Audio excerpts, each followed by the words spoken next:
Il y a une question que j'ai entendue des centaines de fois au fil des années. Une question qui revient toujours, dans la bouche de jeunes hommes, de pères de famille, de croyants sincères qui cherchent simplement leur chemin. Une question simple en apparence, mais qui cache tout le poids d'une âme en quête de lumière. Cette question, la voici. Comment devenir un meilleur croyant? Et si tu regardes cette vidéo aujourd'hui, c'est peut-être parce que toi aussi, quelque part au fond de toi, tu te la poses. Peut-être que tu traverses une période difficile. Peut-être que tu sens que ton cœur s'est endurci sans savoir pourquoi. Peut-être que tu pries, mais tu ne ressens plus rien.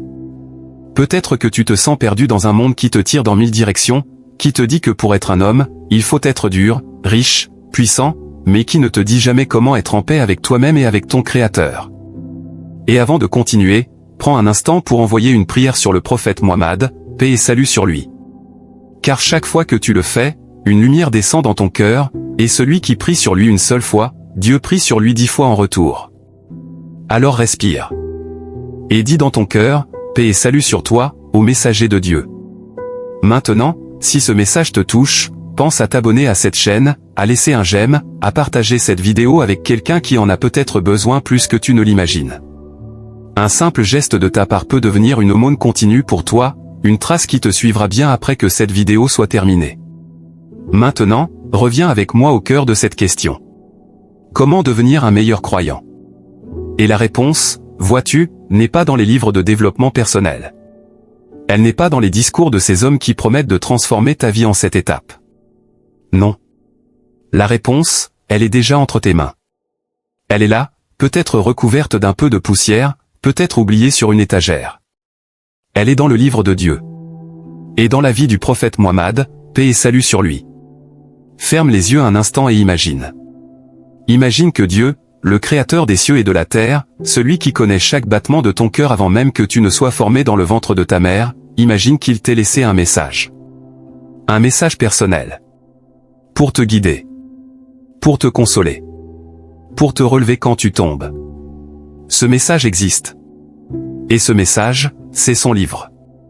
Dieu dit dans son livre que ce livre guide vers ce qu'il y a de plus droit. Et cette parole n'est pas anodine. Cela signifie qu'il existe peut-être d'autres chemins, d'autres voies qui semblent belles, mais aucune, absolument aucune, ne peut t'emmener aussi loin, aussi profondément que la parole de ton Seigneur. Alors pose-toi cette question, sincèrement. Quelle est la source de ta vie? Pas la nourriture. Pas l'argent. Pas la reconnaissance. Non. La vraie source. Celle qui nourrit ton âme. Car un homme sans source, un homme dont l'âme est abandonnée à autre que Dieu, est un homme qui boit à une eau croupie. Un homme qui court après des mirages. Et c'est pour cela que ton premier ancrage doit être le livre de Dieu. Car dans ce livre, tu trouveras ton but. Et un homme sans but est un homme perdu. Dieu t'a dit avec une clarté absolue pourquoi il t'a créé. Il dit qu'il n'a créé les esprits et les hommes que pour qu'ils l'adorent. Voilà ton but. Voilà la raison pour laquelle tu respires en ce moment même. Tu n'es pas ici pour accumuler. Tu n'es pas ici pour impressionner. Tu es ici pour l'adorer. Et tout le reste, ton travail, ta maison, ta famille, tes rêves, tout cela ne sont que des petits buts qui doivent entrer sous le grand but de ton adoration. Chaque décision que tu prends, la vraie question n'est pas « est-ce que cela va me rendre riche ou célèbre ?» Non. La vraie question, c'est « est-ce que Dieu est satisfait de cela ?» Et le jour où tu commences à te poser cette question avant chaque décision, ta vie change. Ton cœur change. Car plus tu lis son livre, plus ces versets pénètrent ton cœur. Plus ils percent les couches de dureté que la vie a déposées sur ton âme. Plus ils réveillent en toi un amour profond, un respect immense pour celui qui t'a créé. Et dans cette humilité, tu trouves une chose que le monde ne pourra jamais te donner. Tu trouves la véritable force. Et c'est ici que beaucoup se trompent. Car le monde te dit que la masculinité, c'est la domination. Que la force, c'est la brutalité. Que l'honneur, c'est l'orgueil. Mais Dieu t'a donné un autre modèle. Il a dit au sujet de son prophète, paix et salut sur lui, qu'il est d'un caractère immense. Et son épouse, quand on lui a demandé de décrire son caractère, a simplement dit qu'il était un livre sacré qui marche. Un livre qui marche. Pense à cela. Cet homme était l'incarnation vivante de la parole de Dieu. Chaque verset qu'il récitait, il le vivait. Et c'est cela, le véritable homme. Un homme dont la parole reflète la parole de son Seigneur. Un homme dont le cœur est aligné avec la volonté de son Créateur. Et quand tu deviens cet homme, même partiellement, ta vie entière se transforme. Parce que quand la colère monte en toi, tu as une source où revenir. Quand la tristesse t'envahit, tu as un refuge. Quand tu sens que le monde t'écrase, tu ouvres ce livre, et tu lis l'histoire de Joseph.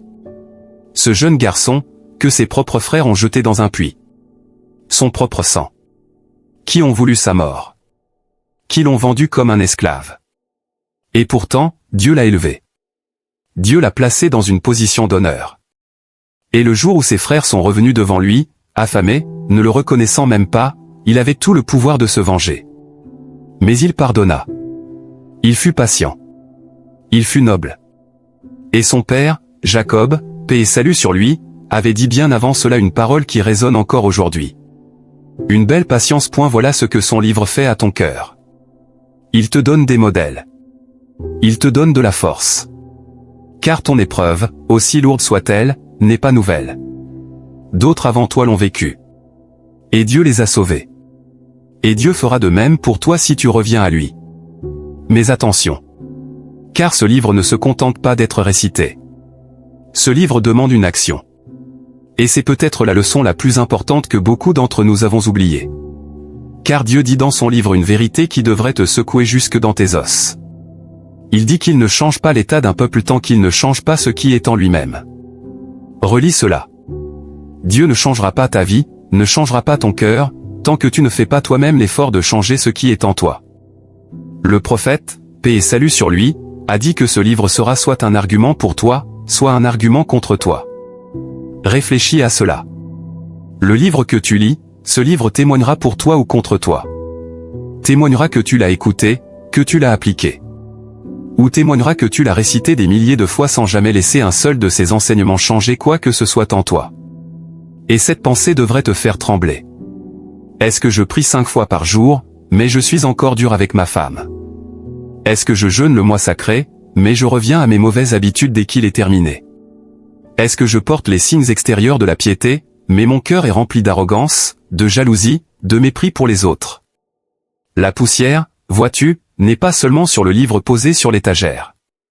La poussière est sur notre cœur. Mais voici la bonne nouvelle. Cette poussière peut être balayée.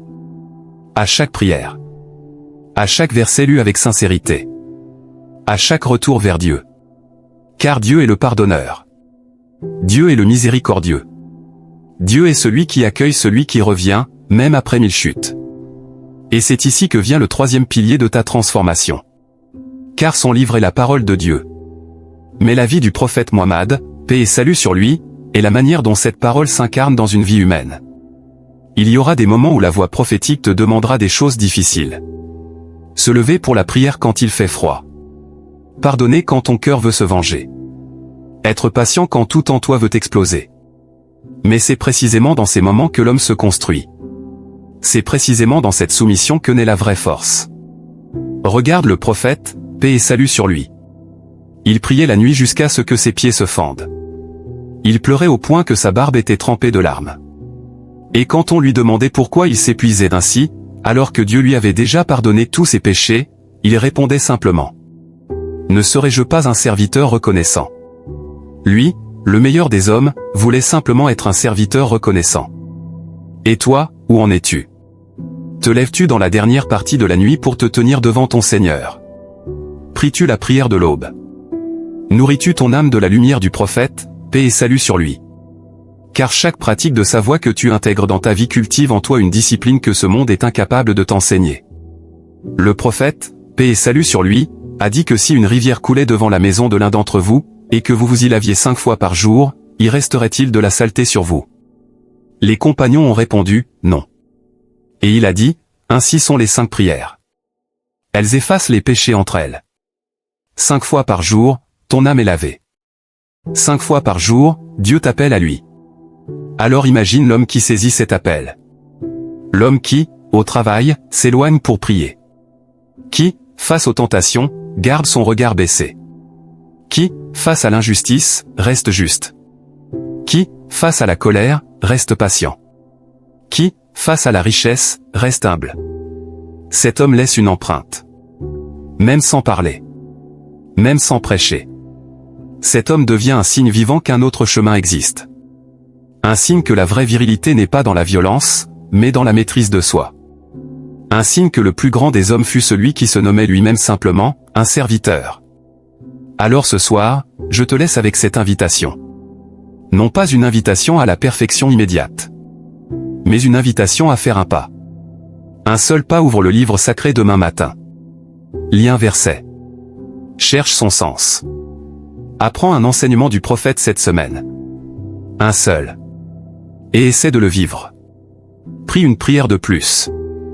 Avec présence. Avec amour.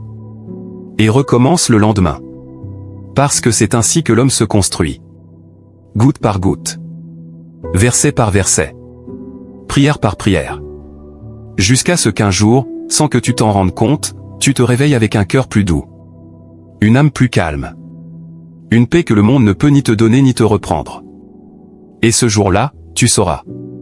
Tu sauras que tu es devenu, non pas un homme parfait, mais un homme qui revient. Un homme qui, malgré ses chutes, continue de se tourner vers son Seigneur. Et c'est tout ce que Dieu te demande. Non pas la perfection. Mais le retour. Encore. Et encore. Alors si ce message a touché ton cœur ce soir, fais quelque chose de cette émotion avant qu'elle ne s'éteigne. Laisse un commentaire, un mot, un engagement que tu prends devant ton Seigneur. Partage cette vidéo avec quelqu'un que tu aimes, car qui sait, peut-être que Dieu t'utilisera comme une cause de son retour. Abonne-toi à cette chaîne pour que d'autres rappels viennent nourrir ton âme. Et surtout, ferme cette vidéo, ouvre le livre de ton Seigneur, et commence. Juste commence. Car le chemin vers Dieu n'a jamais été une question de distance. Il a toujours été une question de direction. Tourne-toi vers lui. Et tu le trouveras. Plus proche. Plus aimant. Plus miséricordieux. Que tu ne l'as jamais imaginé. Que Dieu nous accorde la sincérité. Que Dieu nous accorde la constance. Que Dieu nous accorde d'être parmi ceux qui lisent son livre, le comprennent, et le vivent. Et que la paix et le salut soient sur notre bien-aimé prophète Mohammed, sur sa famille, et sur tous ceux qui suivent ses traces jusqu'au dernier jour.